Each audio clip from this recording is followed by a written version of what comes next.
स्वागत है मित्रों आप सभी का। मित्रों, आइए हम एक नए सद्वाक्य से इस एपिसोड की शुरुआत करते हैं। जब तुम पैदा हुए थे तो तुम रोए थे। जब तुम पैदा हुए थे तो तुम रोए थे, जबकि पूरी दुनिया ने जश्न मनाया था। जबकि पूरी दुनिया ने जश्न मनाया था। अपना जीवन ऐसे जियो कि तुम्हारी मौत पर पूरी दुनिया रोए। अपना जीवन ऐसे जियो कि तुम्हारी मौत पर पूरी दुनिया रोए और तुम जश्न मनाओ। अपना जीवन ऐसे जियो कि तुम्हारी मौत पर पूरी दुनिया रोए और तुम जश्न मनाओ। स्वागत है मित्रों आप सभी का। मित्रों, हम सुन रहे हैं बेसिक साइंस लर्निंग। आज हम विज्ञान के कक्षा 7 के इकाई 11 में पौधों में जनन के बारे में बात करेंगे। इसमें मुख्य रूप से जनन की विधियां, अलैंगिक जनन और लैंगिक जनन के बारे में बात करेंगे। मित्रों, हम जानते हैं कि सभी जीव अपने वंश को बनाए रखने के लिए जनन क्रिया करते हैं। माता पिता, जिन्हें हम जनक कहते हैं, इनसे संतति का जनन कहलाता है। इस क्रिया में सभी जीव अपने समान जीवों को जन्म देते हैं। क्या आप जानते हैं कि पौधों में जनन कैसे होता है? पौधों में जनन की विभिन्न विधियों के बारे में हम आगे आपसे बात करेंगे। जीवों में भी कई प्रकार के जनन होते हैं। मुख्य रूप से जीवों में कहा जाए तो लैंगिक जनन होता है, लेकिन यदि हम निम्न वर्गीय जीवों की बात करें तो उनमें कई प्रकार की जनन की विधियां होती हैं, जिनके बारे में हम आगे पढ़ेंगे। पिछली कक्षा में हमने पौधे के विभिन्न अंगों तथा उनके कार्यों के बारे में पढ़ा था तथा जीवों के बारे में भी पढ़ा था। अधिकांश जीवों का शरीर मुख्य रूप से कई भागों में बना होता है। यदि हम पौधों की बात करें तो पौधों का शरीर जड़, तना तथा पत्तियों से मिलकर के बना होता है। ये पौधे कायिक अंग कहलाते हैं। एक निश्चित अवधि तक वृद्धि के पश्चात पौधों में फूल निकलते हैं। ये पौधे के जनन अंग कहलाते हैं। जबकि जीवों में जनन अंग शुरुआत से ही, जन्म से ही होते हैं। बस उनके विकास की आवश्यकता होती है, जो समय के साथ साथ विकसित होते जाते हैं। यदि हम पौधों की बात करें तो फूल निकलने के बाद उन्हीं फूलों से फल तथा बीज बनते हैं, जिनसे अगली पीढ़ी का जन्म होता है। हालांकि कई बार पौधों की शाखाओं का रोपण करके भी नए पौधे का निर्माण होता है। इस प्रकार हम कह सकते हैं कि जीवों में और जंतुओं की बात करें या पौधों की बात करें, सभी में जनन अंग होते हैं और वे जनन क्रिया करते हैं। अर्थात माता पिता, जिन्हें हम जनक कहते हैं, उनसे बच्चे का जनन कहलाता है, चाहे वह किसी भी विधि द्वारा हो।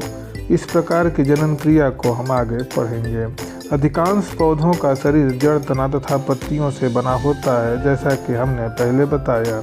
यही पौधे के कायिक अंग कहलाते हैं। आगे हम जनन की विधियों के बारे में बात करेंगे। जैसा कि हम जानते हैं कि जीव जंतु अर्थात पौधे कई प्रकार के जनन करते हैं। इनमें मुख्य रूप से पौधों में पाए जाने वाले जनन को 2 भागों में बांटा जाता है। यदि हम पौधों की बात करें तो पहला जो होता है वह अलैंगिक जनन, जबकि दूसरा लैंगिक जनन होता है।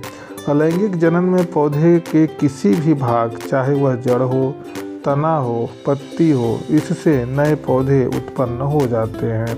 इस प्रक्रिया में बीजों का उपयोग संतति बढ़ाने से नहीं होता है, जबकि लैंगिक जनन में नए पौधे बीजों के द्वारा ही उगते हैं।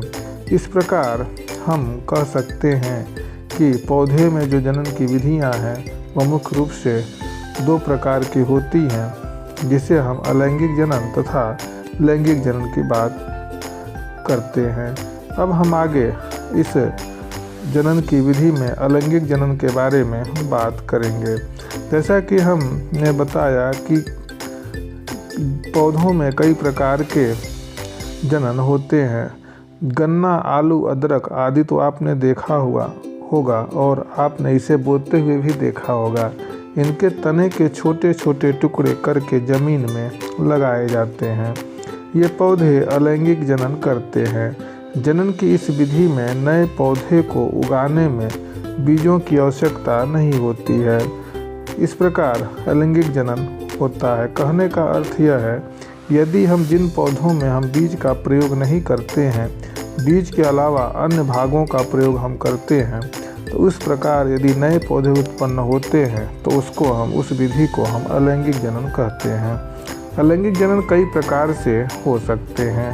मुख्य रूप से यदि हम अलैंगिक जनन की विधियों के बारे में बात करें तो यह मुकुलन द्वारा, जिसे हम बडिंग कहते हैं, खंडन द्वारा, जिसे हम बाइनरी फिजन कहते हैं, बीजाणु निर्माण द्वारा, जिसे हम स्पोर फॉर्मेशन कहते हैं, तथा वर्धी जनन या कायिक प्रवर्धन द्वारा, जिसे हम वेजिटेटिव प्रोपागेशन या वेजिटेटिव रिप्रोडक्शन भी कहते हैं। इस प्रकार अलैंगिक जनन होता है। अब हम मुकुलन द्वारा अलैंगिक जनन के बारे में बात करेंगे। हम जानते हैं कि पाव रोटी, ब्रेड को फुलाने में यीस्ट का उपयोग होता है। यीस्ट एक कोशिक जीव है। हम जैसा कि जानते हैं कि यह एक प्रकार का निम्नवर्गीय पौधा है जिसे सूक्ष्मदर्शी से देखा जा सकता है। यदि पर्याप्त पोषण उपलब्ध हो तो कुछ ही घंटों में बढ़ करके मुकुलन द्वारा जनन करने लगते हैं। यीस्ट कोशिका से एक छोटा सा उभार निकलने लगता है जिसे मुकुल या कली कहते हैं। मुकुल धीरे धीरे वृद्धि करके अर्थात बढ़ करके अपनी मातृ जनक कोशिकाओं से अलग हो जाता है और नई यीस्ट कोशिका बन जाती है। मुकुलन की यह क्रिया इतनी तेज होती है कि नवीन अर्थात नया मुकुल अपनी जनक कोशिका से बिना अलग हुए ही एक श्रृंखला में पाए जाते हैं। इसी प्रकार हम मुकुलन द्वारा जनन हम निम्नवर्गीय जंतु हाइड्रा में भी देख सकते हैं। इसमें भी छोटे छोटे मुकुल निकलते हैं और वे धीरे धीरे आसानी से वे अलग हो जाते हैं। इस प्रकार हाइड्रा में भी मुकुलन द्वारा प्रजनन होता है, जिसे हम अलैंगिक जनन के नाम से जानते हैं। हाइड्रा एक प्रकार का निम्नवर्गीय जंतु है।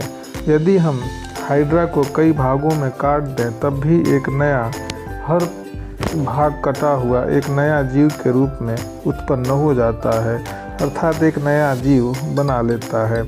इस प्रकार हम कह सकते हैं कि हाइड्रा में जो जनन होता है वह अलैंगिक जनन द्वारा होता है। और भी इसके हाइड्रा के कई जनन की विधियां हैं, लैंगिक जनन की भी विधियां हैं, लेकिन मुख्य रूप से अभी हम अलैंगिक जनन के बारे में बात कर रहे हैं। यदि हम इसको प्रयोग करके देखें कि पौधों में होने वाले किस प्रकार का जनन होता है, तो इसके लिए हम ब्रेड, पावरोटी या एक स्लाइस का टुकड़ा, जल, filter paper, Petri dish, microslide, cover glass, चिमटी जिसे फोरसेप कहते हैं, उसे सूक्ष्मदर्शी ले सकते हैं। यदि हम पाव का रोटी टुकड़ा ले करके उसमें थोड़ा सा जल छिड़क दें और उस टुकड़े को पेट्री डिश पर रख करके नम फिल्टर पेपर पर रखें, 2-3 दिनों तक देखने के बाद हम क्या देखते हैं कि उसमें छोटे छोटे धागे नुमा संरचना दिखाई देने लगती हैं। इस प्रकार यह एक प्रकार का अलैंगिक जनन है। अब हम खंडन विधि द्वारा किस प्रकार जनन होता है इसके बारे में बात करेंगे। खंडन विधि, हमने कई प्रकार के जीवों में खंडन विधि का प्रयोग खंडन विधि का द्वारा जनन हमने नहीं देखा है, लेकिन यदि हम सूक्ष्मदर्शी द्वारा देखें तो खंडन विधि द्वारा भी जनन हमको दिखाई पड़ेगा। यह एक प्रकार का अलैंगिक जनन होता है। यदि हम पौधों की बात करें तो तालाबों या जलाशयों में हरे रंग के तंतुओं के गुच्छे तैरते हुए दिखाई पड़ते हैं। ये शैवाल होते हैं। इनके तंतु अनेक खंडों में टूट जाते हैं, जिसे खंडन कहते हैं। प्रत्येक खंड या टुकड़े से नए नए पौधे का निर्माण होता है और जैसे स्पाइरोगाइरा, यूलोथ्रिक्स आदि शैवाल इस विधि द्वारा प्रजनन करते हैं। यदि हम स्पाइरोगाइरा की बात करें जो एक प्रकार का शैवाल है, इसमें खंडन विधि द्वारा ही प्रजनन होता है। इस प्रकार हम खंडन विधि द्वारा अलैंगिक जनन की प्रक्रिया को सूक्ष्मदर्शी द्वारा देख सकते हैं। यह स्पाइरोगाइरा मुख्य रूप से नदियों में पाया जाता है और हरे रंग के धागे जैसी संरचना के रूप में हमको दिखाई पड़ता है। यदि हम उसे 1500 गुना बड़ा करके देखें तो क्या पाएंगे कि उसमें जो कोशिकाएं होती हैं उनमें छोटे छोटे हरित लवक दिखाई पड़ते हैं जो हरे रंग का कारण होते हैं। इस प्रकार हम स्पाइरोगाइरा को आसानी से पहचान सकते हैं और उनमें हम खंडन विधि द्वारा अलैंगिक जनन को आसानी से देख सकते हैं। यदि हम अन्य जंतुओं या पौधों की बात करें तो क्या देखते हैं कि एक कोशिका से दूसरी कोशिका मुकुलन विधि द्वारा एक अलग हो जाती है। तो इस प्रकार हमारा अलैंगिक जनन मुकुलन और खंडन विधि द्वारा होता है। आगे हम बीजाणु निर्माण द्वारा किस प्रकार अलैंगिक जनन होता है उसके बारे में बात करेंगे। तब तक के लिए धन्यवाद।